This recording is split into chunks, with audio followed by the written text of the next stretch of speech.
হুদহুদ পাখির সংবাদ। সুলাইমান একদিন তার বিশাল বাহিনীর মানুষ, জিন ও পাখি সমাবেশ ডাকলেন। সেখানে তিনি হুদহুদ পাখিকে অনুপস্থিত দেখলেন। কিছুক্ষণ পর হুদহুদ ফিরে এসে খবর দিল যে সে সাবা নামক এক জনপদে গিয়েছে, যেখানে এক নারী শাসন করছেন। তার সিংহাসন অত্যন্ত বিশাল এবং সেই জাতির লোকেরা আল্লাহর পরিবর্তে সূর্যকে সেজদা করে। রানীর কাছে চিঠি প্রেরণ। সুলাইমান আলাইহিসসালাম হুদহুদের মাধ্যমে রানীর কাছে একটি চিঠি পাঠালেন।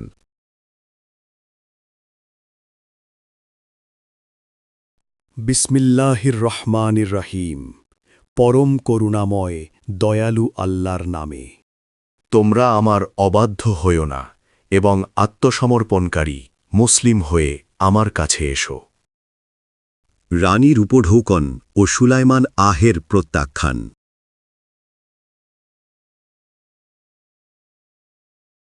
তিনি যুদ্ধ এড়িয়ে সুলাইমান আলাইহিসসালামের শক্তি পরীক্ষা করার জন্য প্রচুর স্বর্ণালঙ্কার ও মূল্যবান উপঢৌকন পাঠালেন। কিন্তু সুলাইমান আলাইহিসসালাম তা প্রত্যাখ্যান করে বললেন, আল্লাহ আমাকে যা দিয়েছেন তা তোমাদের দেওয়া সম্পদের চেয়ে অনেক উত্তম। তিনি স্পষ্টভাবে জানিয়ে দিলেন যে সত্য ধর্ম গ্রহণ না করলে তিনি বিশাল বাহিনী নিয়ে আক্রমণ করবেন। সিংহাসন নিয়ে আসার অলৌকিক ঘটনা।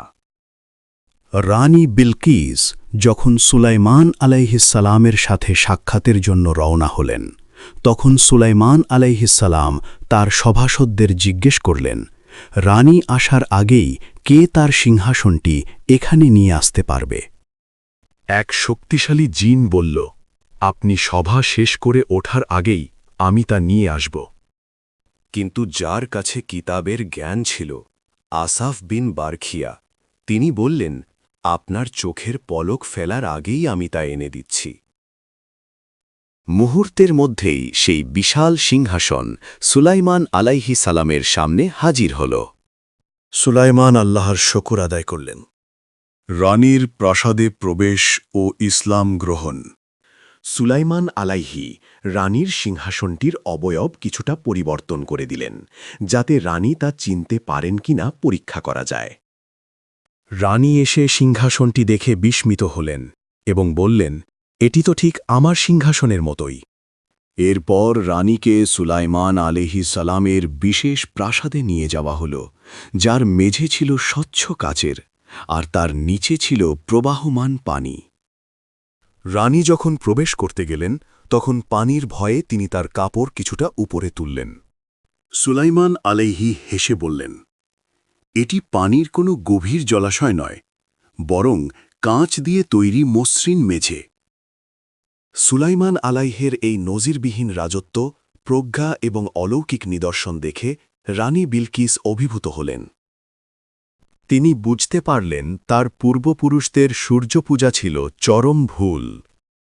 তিনি ঘোষণা করলেন, হে আমার পালনকর্তা, আমি নিজের উপর জুলুম করেছি। আমি সুলাইমানের সাথে বিশ্বজগতের পালনকর্তা আল্লাহর কাছে আত্মসমর্পণ করলাম। এই কাহিনীর শিক্ষা: অহংকার বর্জন। সম্পদ বা ক্ষমতা থাকলেও আল্লাহের কাছে নতি স্বীকার করাই প্রকৃত বুদ্ধিমত্তা। নারীর নেতৃত্ব ও প্রজ্ঞা।